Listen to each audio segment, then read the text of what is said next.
అక్కడే అంటున్నాడు, ఆ పాయింట్ దగ్గర అంటున్నాడు, మొదటి ప్రేమను విడిచిపెట్టేశావు. సరిచేసుకో, సరిచేసుకో. సరిచేసుకుంటే దీవించబడతావు, సరిచేసుకుంటే ఆశ్రదించబడతావు అని దేవుడు మాట్లాడుతున్నాడు. కానీ మనం మాత్రం సరిచేసుకోవడానికి ఇష్టపడ్డాం. సరి చేయడానికి, ఇతరులను సరి చేయడానికి ఇష్టపడతాం, కానీ మనం సరి చేసుకోవడానికి ఇష్టపడడం. అందరిని బట్టే మన యొక్క జీవితంలో ఆశీర్వాదం పొందుకోలేకపోతున్నాం. ప్రేమను స్థిరంగా ఉండాలి. అతను కృప ఏంది ఎలా ఉండాలా? స్థిరంగా ఉండాలి. కృప ఏంది? దేవుడు ఎంత కృప చూపించాడు. లేదు మనం రక్షించబడ్డామంటే నీ గొప్పతనమా? లేదు నేను రక్షించబడ్డా నా గొప్పతనం ఏది? నా జ్ఞానమా, నా శక్తా, నా యుక్త, నా బలమా, నా కుటుంబ నేపథ్యమా, నా కులమా, నా గోత్రమా? కాదు. ఆయన కృప, ఆయన ఉచితమైన కృప ద్వారా రక్షించబడ్డాం. ఆ కృపను నిర్లక్ష్యం చేస్తే దేవుడు ఖచ్చితంగా లెక్క అడుగుతాడు. మనకు అర్హత ఉందండి దేవుని రాజ్యానికి వెళ్ళడానికి. అర్హతలు ఏంటంటే మనకు దేవుడు అర్హతనిచ్చాడు. అనర్హులు మనము దేవుని రాజ్యానికి వెళ్ళడానికి. కానీ ఆయన కృప మనల్ని ఏం చేస్తుంది? అర్హులుగా చేసింది. మన అర్హత ఏంటో తెలుసా? నరకానికి పోవటం మన అర్హత. కానీ దేవుని కృప నరకానికి వెళ్ళడానికి అనర్హులుగా చేసింది మనల్ని. కాబట్టి ఆయన కృపను బట్టి దేవుని స్తుతించాలి. రాజుగారు మారువేషంలో రాజ్యంలో తిరుగుతూ ప్రజలకు సమస్యలు తెలుసుకుంటున్నాడట. ఒక ప్రాంతంలో ఒక క్వారీ దగ్గర ఒక ముసలాయన వృద్ధుడు, ఒక 60-70 సంవత్సరాలు 80 సంవత్సరాలు ఉంటాయి. ఆయన పాపం తన భుక్తి కొరకు, తన పొట్టకూటి కొరకు రాళ్ళు కొట్టుకుంటున్నాడు. రాళ్ళు కొట్టుకుంటూ అంటున్నాడట, ఓరి ఆదాము ఎంత పని చేసావురా, నువ్వు చేసిన ఆ పాడు పని బట్టే, నువ్వు చేసిన పాపాన్ని బట్టే మాకు ఈ శాపం వచ్చింది. మేము చెమటోడ్చి పని చేస్తే కానీ బువ్వ రాదు, భూమిని దున్నితే కానీ బువ్వ రాదు. నువ్వు చేసిన శాపం మమ్మల్ని వెంటాడుతుంది. ఎంత పని చేశారు ఆ రోజు కనుక ఆ తినవద్దన్న పండును తినకపోతే మా జీవితాలు ఎలా ఉండేవి కాదు కదా అని ఆ వృద్ధుడు బాధపడుతున్నాడట. అది రాజుగారు విన్నారు. పాపం వృద్ధుడు చాలా బాధపడుతున్నాడు, చాలా వేదన పడుతున్నాడు, మదన పడుతున్నాడు. ఇతనికి మంచి లైఫ్ ఇద్దామని చెప్పి దగ్గరికి వచ్చి ఆ ముసుగెప్పుడు తీసాడు రాజు. రాజా మీరేంటి? అవునయ్యా, మారువేషంలో తిరుగుతున్నాను ప్రజల కష్టాలు తెలుసుకోవడానికి. రా, నువ్వు ఆదాముని తిడుతున్నావు కదా చాలా బాధపడుతూ, నీకు మంచి లైఫ్ ఇస్తానని చెప్పి రాజ్యానికి తీసుకెళ్ళి చక్కగా రాజ్యంలో మంచి అంతఃపురాన్ని ఇచ్చాడు, మంచి రాజబట్టలు ఇచ్చాడు, ఒక చక్కటి వసతిని కలిగించాడు. ఇంకా చెప్పాలంటే చక్కటి రథం ఇచ్చాడు. రాజు ఏదైతే అనుభవిస్తాడో అనుభవాన్ని అంతా కూడా, ఆ సౌలభ్యమైన అనుభవాలన్నీ కూడా ఎవరికి ఇచ్చాడు? ఆ సౌకర్యాన్ని అంతా కూడా వృద్ధుడికి ఇచ్చాడు. దినాలు గడుస్తున్నాయి. చాలా ఉదయాన్నే చక్కటి రాజభోజనం తింటున్నాడు, పంచపక్షి పరమాణాలతో భోజనం చేస్తున్నాడు. ఒకరోజు రాజుగారు కొన్ని నెలలు అయిన తర్వాత రాజుగారి దగ్గరికి వచ్చి, నాన్న అంటే వృద్ధుడిని అంటున్నాడు, అయ్యా నేను బయటికి వెళ్తానయ్యా, సుమారుగా 15-20 రోజులు పడుతుంది ఇంటికి వచ్చేటప్పటికి, జాగ్రత్తగా చూసుకో, ధనాగారం జాగ్రత్తగా చూసుకో, నువ్వు పెద్ద దిక్కుగా ఉండాలి అని చెప్పి అతనికి అన్ని తాళపు చెవులు ఇచ్చాడట. ఇచ్చిన తర్వాత చివరిన ఒక తాళపు చెవి ఇచ్చి, ఇదిగో అల్లం దూరంలో ఆ యొక్క రూమ్ ఉంది కదా, ఆ గది ఉంది కదా, ఆ గదిని మాత్రం ఓపెన్ చేయొద్దు, అది నా పర్సనల్, అందులో బట్టి ఆ గదిని ఓపెన్ చేయొద్దు అని చెప్పి ఆ తాళపు చెవులు కూడా ఇచ్చేళ్ళాడట. ఈయనకి ఈ తాళపు గుర్తు అంతా ఈయన చేతిలో ఉంది.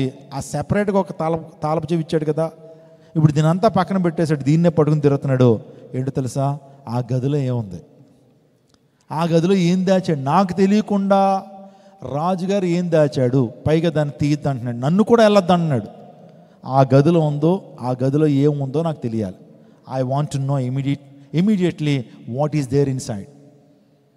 గదిలో ఏముందో నాకు తెలియాలి. ఇంకో మాట గుర్తొస్తుంది, ఆ గది ఓపెన్ చేయొద్దయ్యా, నా మాట వినయ్యా అని చెప్పి వెళ్ళాడు. ఈ రెండు మాటలు బాగా అతన్ని డిస్టర్బ్ చేస్తున్నాయి. ఓపెన్ చేయాలా, ఓపెన్ చేయకూడదా? ఎట్టకేలకు ఆ ఉబ్బరం తట్టుకోలేకపోతున్నాడు, ఆ క్యూరియాసిటీ తట్టుకోలేకపోతున్నాడు. ఏమైతే అయింది, వెళ్ళి ఓపెన్ చేసేసాడండి. ఆ గది ఎలా ఉంది? ఖాళీగా ఉంది. ఆ గదిలో చిన్న తట్టలాంటిది ఉంటుంది, బుట్ట అంటే తెలుసా మీకు? ఆ తట్టలాంటిది ఉంది.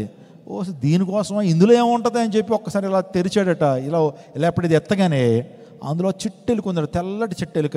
అది పారిపోయిందటండి. పారిపోయింది. ఎతకడానికి ప్రయత్నం చేశాడు, ఎక్కడ దొరకట్లేదు అది. రాజుగారు వచ్చేటువంటి సమయం ఆసనమైంది. ప్రతి సందర్భంలో బయటికి వెళ్ళి వచ్చినప్పుడు, రాజా మీరు ఇంతకాలం వెళ్ళిపోతే ఎలా అని చెప్పి ఎదుర్కొనేటువంటి ఆ యొక్క వృద్ధుడు ఆ రోజు మాత్రం రాజుగారిని ఎదుర్కోవట్లేదు, రాజుగారి దగ్గరికి వెళ్ళట్లా, రాజుగారిని పలకరించట్లా. ఆయనకు అర్థమైపోయింది, ముసలోడు ఏం చేశాడు, ముసలోడు తీసాడు గది తలుపులు అని అనుకున్నాడు. తాను అనుకున్నట్లుగానే గది తలుపులు తెరవబడి ఉన్నాయి. అప్పుడు వచ్చాడట రాజు, నువ్వు క్వారీలో ఆ రాళ్ళు కొట్టుకుంటూ ఆదామా ఎంత పని చేసావు అన్నావు కదా, అలాంటి పరిస్థితులు నేను తీసుకొచ్చాను. గొప్ప కృపకు పాత్రుడిగా నేను చేశాను. నేను పొందుతున్న ప్రతి ఆశీర్వాదం నీకు ఇచ్చాను.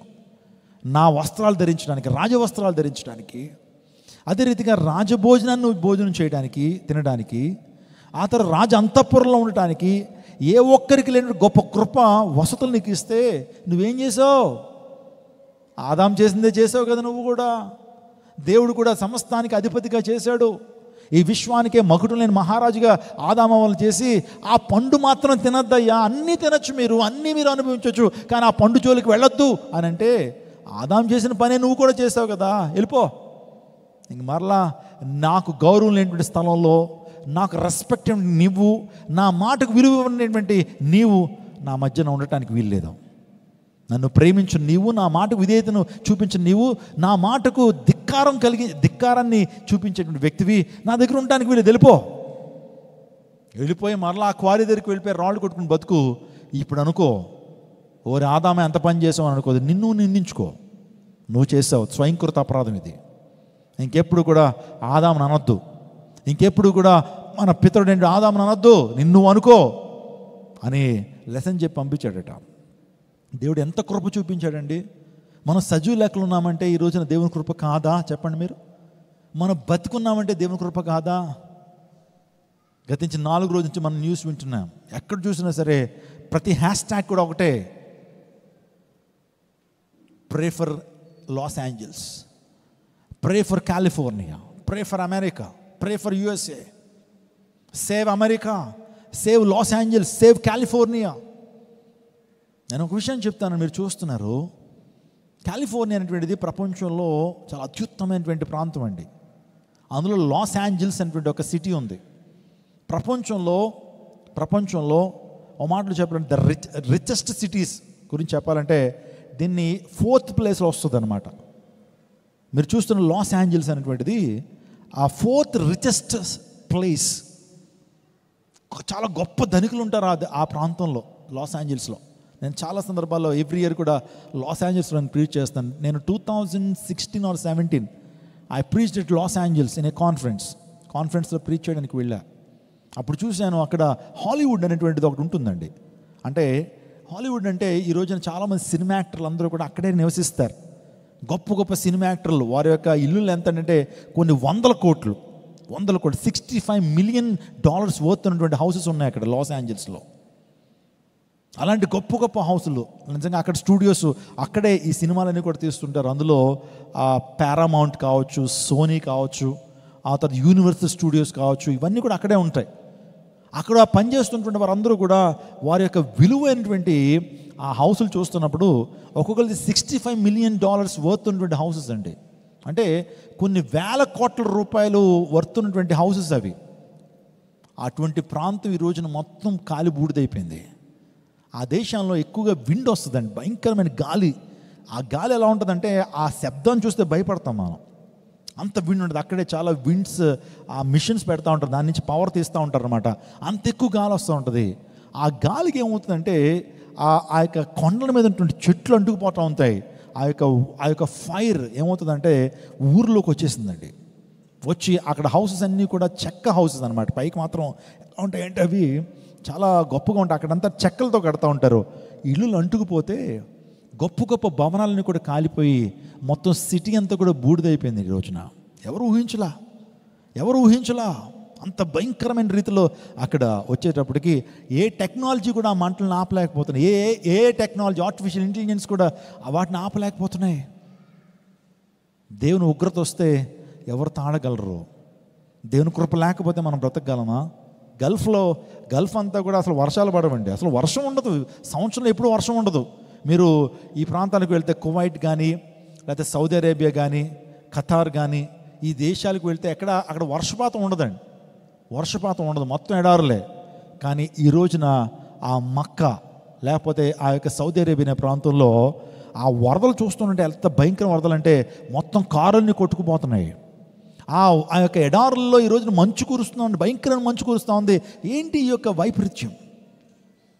భూకంపాలు టిబెట్, నేపాల్ అనే ప్రాంతంలో రెక్టర్ స్కేల్ మీద 8.5 రెక్టర్ స్కేల్ మీద భూకంపాలు కలుగుతూ ఉన్నాయి.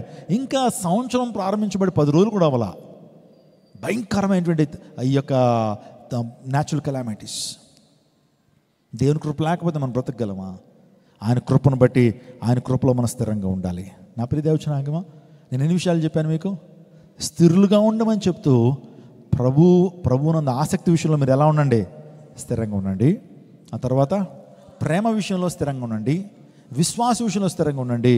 కృపయందు మీరు, దేవుడు ఎంతో కృప చూపిస్తున్నాడు కదా, ఆ కృపను మన జీవితంలో కలిగి ఉండటానికి ఆ కృప విషయంలో మనం నమ్మకంగా మనం కలిసి జీవిద్దాం. తద్వారా దేవుని యొక్క ఆశీర్వాదాన్ని మనం పొందుకోం. ప్రళయం లాంటి పరిస్థితులు ఎదురైనా క్రీస్తు అనే బండ మీద నువ్వు కట్టబడుతూ క్రీస్తు కొరకు నిలబడితే తప్పక విజయాన్ని నువ్వు సాధిస్తావు.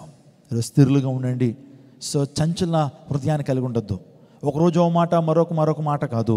స్థిరత్వం కలిగి ఉండండి. సంఘం విషయంలో నమ్మకంగా ఉండండి. దైవ సేవకుల విషయంలో నమ్మకంగా ఉండండి. స్థిరత్వం కలిగి ఉండండి.